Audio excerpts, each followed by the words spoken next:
Teflon TV. Teflon TV. What up, my people? You know who it is. It's the Don.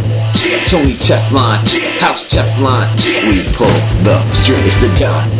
Tony Teflon. House Teflon. We pull the string. Hey yo, what the deal, my people? You know who it is, the Don Tony Teflon, and I'm back at you another video, back in front of the camera like I told you I would be, where I need to be, where I love to be. So, let me break this down for you real quick. This is going to be a video on the past, the present, the future of Arya Stark. Now, Arya Stark now is my favorite character because I cannot get with Stannis anymore. She was my second favorite, so now she has moved to the top. Arya, the third-born, second daughter of Lord Eddard Stark and Catelyn Tully, is brought up in a privileged pamper lifestyle. Now, growing up in the great castle of Winterfell with servants, staff, she had anything that she ever wanted and had people there to attend to her needs. Now, although growing up the exact same way as her sister Sansa, Arya seems to be the exact opposite of her. Now, Sansa, who is known as pretty and sweet, and she likes to sew. Now, she also likes to eat lemon cakes and flaunt her social status amongst the people. Arya, who is known as horseface and is called skinny, rather shoot bows and sword fight. And even though she is northern royalty, she never acts better than anyone, and she never really looks down on anyone.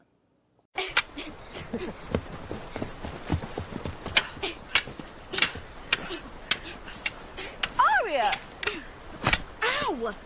What are you doing here? Go away. Your sister. And who are you, boy? Micah, my lord. He's the butcher's boy. He's my friend. Now we know that Bloodraven has said that he has kept a close eye on the Starks, mostly Bran. And it seems to me Arya's life is random.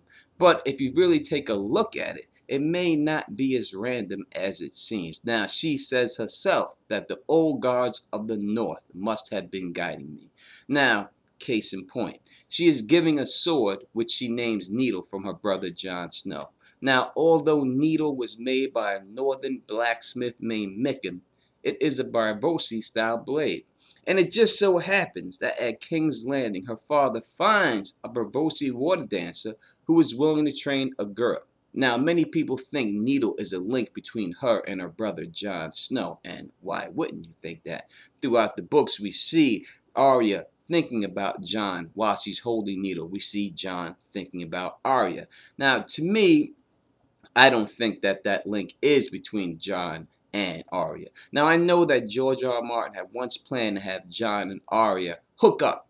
Alright, and I think a lot of things go through writers' minds while they write, and a lot of things get thrown on the chopping block floor.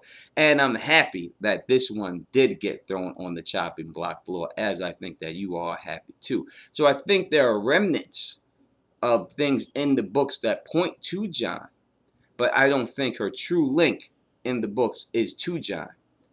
I believe that Arya's true link is her sister Sansa. Now, I know people may say, Teflon, you crazy, and it won't be the first time I've ever heard that. So, I think Arya's whole story is the other side of Sansa. Now, what people want from Sansa is for her to be strong, to stand up for herself, and to kill a couple of people. And if you look at the story of Arya, that's exactly what she has done. To me, Arya is Dark Sansa. Now, the rest of this video that I'm going to do here, I'm going to point out the connections of Arya and Sansa and how they are connected. And I think that is how we can see exactly how this will end for the both of them. Now, there are a couple of items that Arya holds in her possession that makes Arya Arya. Number one is Needle. Now, as I said, Needle is supposedly supposed to be her connection to Jon Snow. But I believe Needle is her connection to Sansa. And the naming of the sword, Needle, itself is directly because of Sansa. First lesson, sticking with the pointy end. I know which end to use.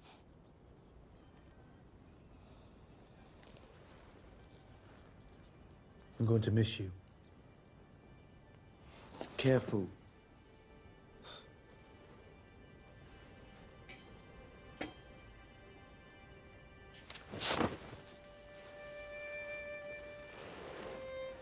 All the best swords have names, you know.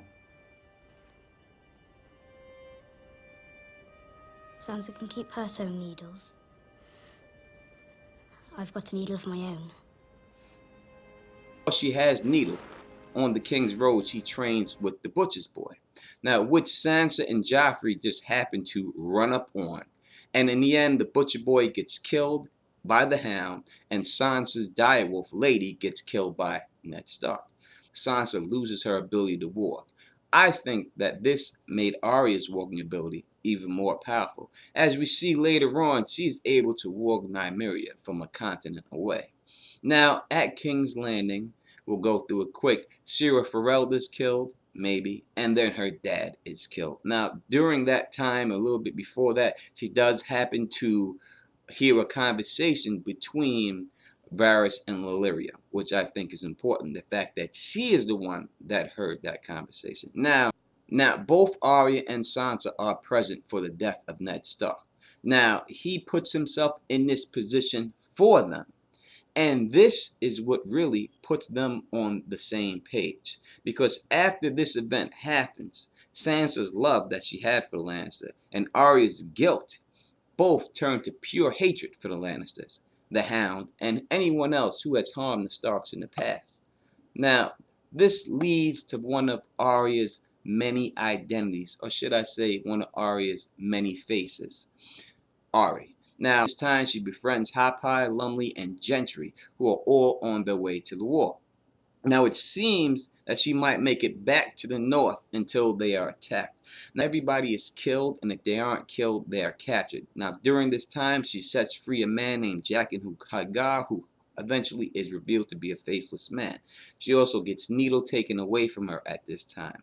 So, Arya, whose life is supposed to be random, as I said before, wound up with a Braavosi sword, a Braavosi water dancing instructor. She has already taken faces or different identities, and now she runs into a faceless man.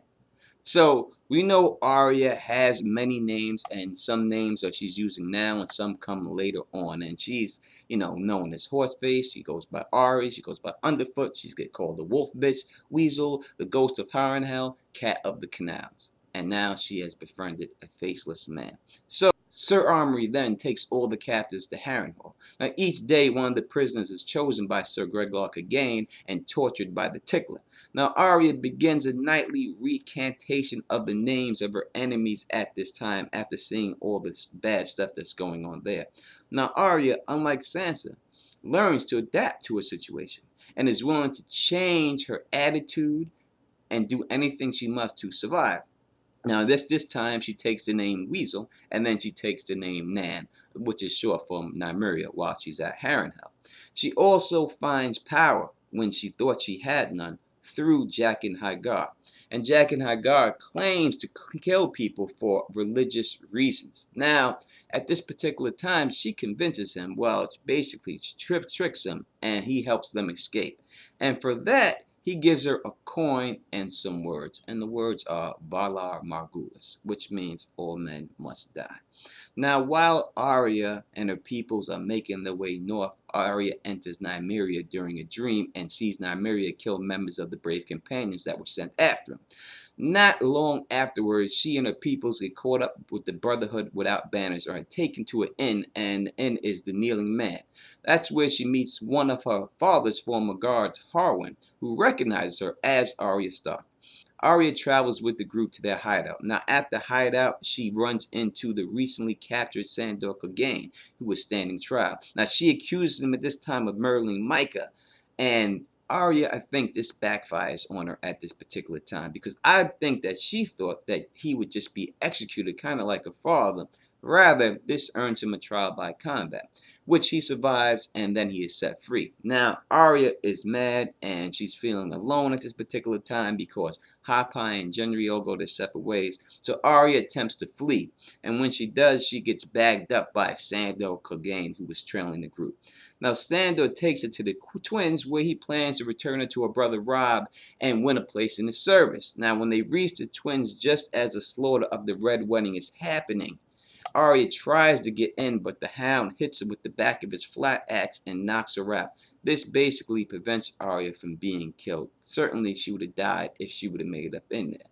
So the Hound decides at this particular time the only place left to take is the Vale. So he goes, it's ruled by an aunt, let's go there. Now they head east, and while they're heading east, Arya finds a saddled horse. Now, she takes this horse as a mount, and she names this horse Craven. Now, however, it is soon discovered they can't reach there. Alright, so then they have to be forced to head back towards River Run. And now he decides he's going to ransom her to Brandon Tully instead. Now, on their way, they stop at the inn, and they meet the Tickler and Polliver. And these just happen to be two people on Arya's death, as well as there was a young squire there. The Hound gets drunk, and then a fight ensues. Arya manages to stab the squire in the belly, and then the Hound kills Polliver. And though he's badly wounded in the fight, the Tickler tries to close in on Sandor. Arya is able to sneak behind him and stab him up. Now, she then continues to jig him up, pretty badly, and echoing the same questions to him that he would ask his victims at Harrenhal.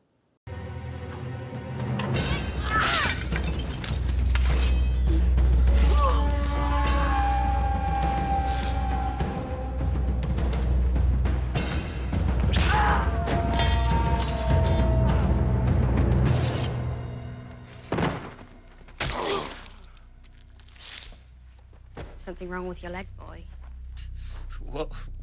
What do you mean? Can you walk? I've got to carry you. Carry me? Fine little blade.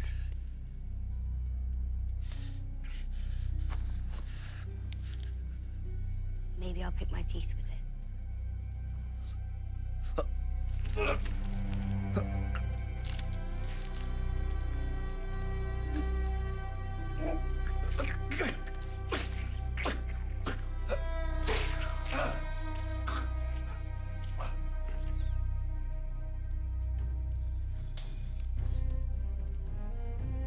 Now, after this encounter, Arya and the Hound, they head towards the town of Swordpans. But Sandor is too weak to continue, and he falls from his horse. Arya draws a needle, intending to kill him, but decides to leave him die instead of giving him the mercy of a quick death. Now, at this time, she sells Craven at the Swordpans and gains passage on the Titan's daughter. And that ship was headed towards Braavos. Now, she does this by using the coin Jaqen Gargar gives her. And this is when she starts her apprentice with the Faceless Men. Now, we see during her apprentice of the Faceless Men on the show that she's blinded. But the blindness in the book is induced by the milk that she drinks every night. Now, she continues to dream through the eyes of her direwolf. Now, she doesn't tell anyone that she's doing this, and at this particular time, she's still struggling with her identity because they are trying to make her no one and leave Arya Stark behind. Now, while she is blind, Arya wears the guise of Beth, a beggar girl. She wanders the streets of Braavos and she begs for money. She listens for bits of information. She becomes better at lying and better at detecting lies from others. Now, Arya receives her sight again and is able to identify the kindly man and hits him with the stick when he tries to sneak up on her. Now, we know that it's kind of implied that it's just not her being able to do it, that she's basically seeing through the eyes of the cat that is hiding in the rafters, and that is the reason why she's able to hit this dude. Now, after regaining her sight, Arya is given her first assassination mission. Now, she is asked to give the gift to an old man who sells insurance. Now, the kindly man takes her to the secret lower chambers of the house in black and white where 1,000 faces are hung on the walls. And she is given the face of an ugly, broken girl who was beaten by her father and came to the house in black and white to seek the gift. Arya watches her target carefully. Now, she does this for days, and then she notices that the old man has guards wherever he goes. But then she also notices that he likes to test the coins by giving it a bite in it with his teeth. Now, while watching him, she attempts to find ways to justify his fate. But the kindly man tells her it's not up to her to judge. Now, in the end, she steals a bag of coins from the captain on his way to meet the old man. She spills the bag and attempts to switch the captain coins with one of her own that she has coated with poison.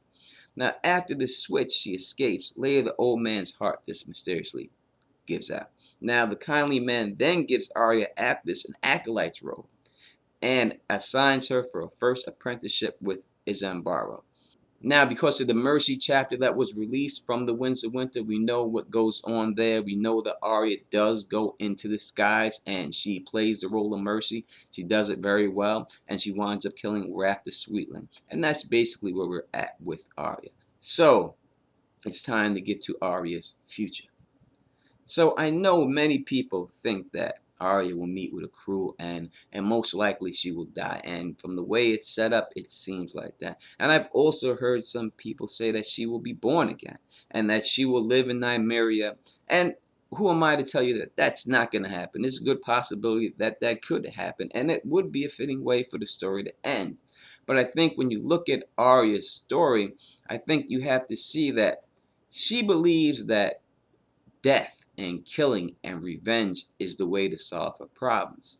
So I think in the end with her, she will realize that that isn't the way to solve all the problems. And you see that Sansa is learning the political savvy while she is learning the more rugged street mentality. So I see it different. And I think, as I said before, Sansa is connected to Arya, not Jon.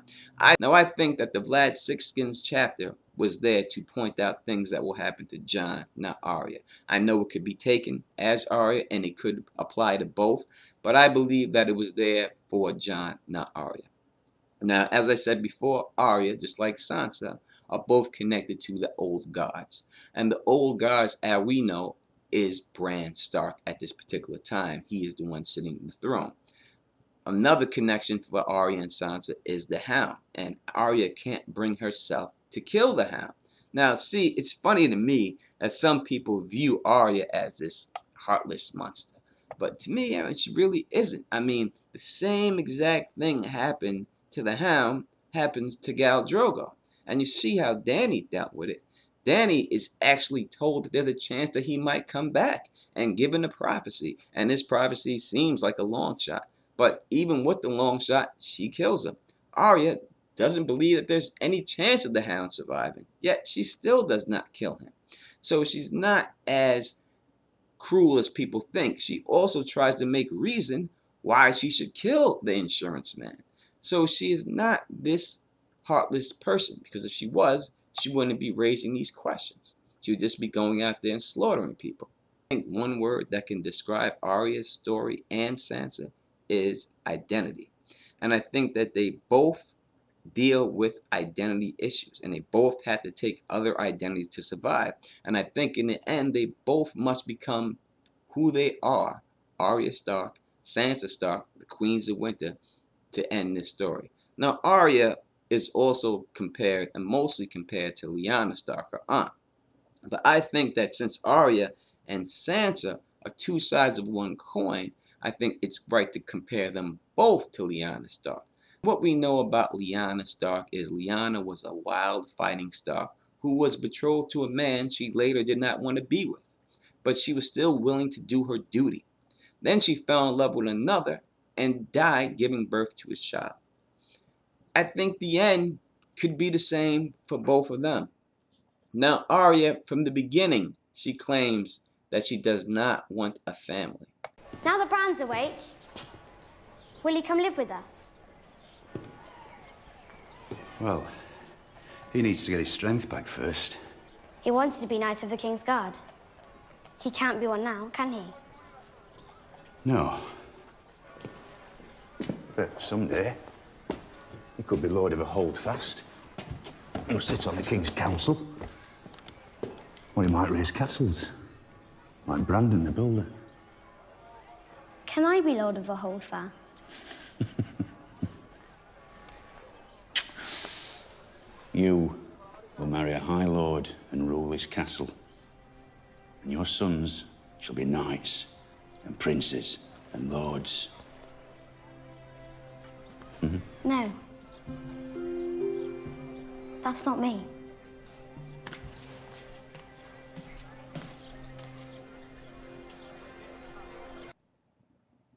but inside, that's all she's ever wanted. They need good men. Rob needs good men too. We're leaving tomorrow. And then... What? Serve him? Look, I've served men my entire life. I served Master Mott at King's Landing, and he sold me to the Watch. I served Lord Tywin at Harrenhal, wondering every day if I'd get tortured or killed. I'm done serving. You just said you were serving Lord Beric. He may be their leader, but they chose him. These men are brothers. They're a family. I've never had a family. I can be your family. So Arya was wild like Lyanna. Sansa, like Lyanna, was betrothed to a man she later didn't want to marry. Lyanna's father was killed by the king. Arya and Sansa's father killed by the king. Lyanna's oldest brother Brandon killed off the battlefield. Arya and Sansa's oldest brother Robb killed off the battlefield. And wars broke out after these actions all took place.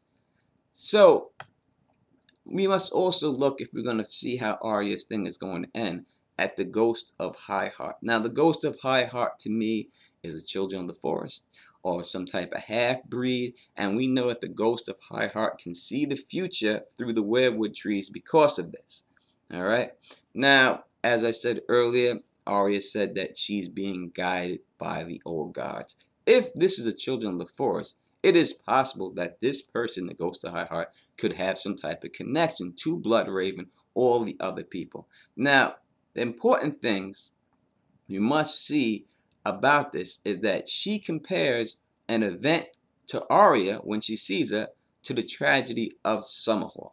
Now, we don't know exactly what happened at Summerhall, but we know who was involved, and we know that dragon eggs and wildfire were involved. And this seems to me, dragon eggs and wildfire, seems to be some type of nuclear bomb combination. Now, also, the ghost first talks about Balon Greyjoy being killed by a faceless man. So I'm going to ask you, do you think that's a coincidence that Arya becomes a faceless man after that fact? I really don't think so. So we know the faceless men gave the gift to the Masters and destroyed Valyria. Now, Jaqen was in the Black Cells when we supposedly first meet him. Now, we don't know what he was doing down there. Was he underneath there looking for wildfire? Now, we also know that he has a dragon eggs, and he got that for killing Balon Greyjoy. Now, we know Jaqen was looking for a book, and we think it's the Book of the Death of Dragons in Old Town. Now, the Death of the Dragons, to me, I would think would have to be a book about the time when the faceless men killed them all. Yeah, I think it would have to be when there was 1,000,000 dragons around, not just a couple. So it would have to be back then.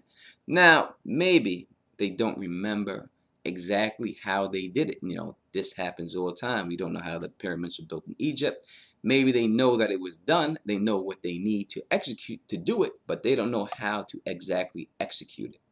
So I think that it's possibility for Arya and how it would end for her, that Arya could be sent on the mission that will result in a similar tragedy to Summerhall, where Sansa could end up dead, and she might have a choice to whether go through it or don't go through it. Now, at this particular time, I suspect Sansa will be in a position of power, and I think it's possible she could be pregnant. Now, if the Hound is a descendant from Dunk, and he could be, maybe he plays the Dunk role and saves Sansa and the baby, and maybe later she succumbs to her wounds, but before that she gives birth. And if she does, and if she dies but the child survives, Arya could have to raise the child, kind of like Lyanna and Ned had to raise her child for her. You were born in the long summer. You've never known anything else. But now winter is truly coming, and in the winter, we must protect ourselves. Look after one another. Sansa is your sister. I don't hate her. Not really. I don't want to frighten you, but I won't lie to you either. We've come to a dangerous place. We cannot fight a war amongst ourselves. So, That's my thoughts on Arya Stark and everything else going along with them. If you like the way I do this, please thumbs up it. Please subscribe. Please tell your friends about me. And I'll be back sooner than later with another video for you. So thank you for all the support and thank you for everything again. And until next time, peace and stay sexy.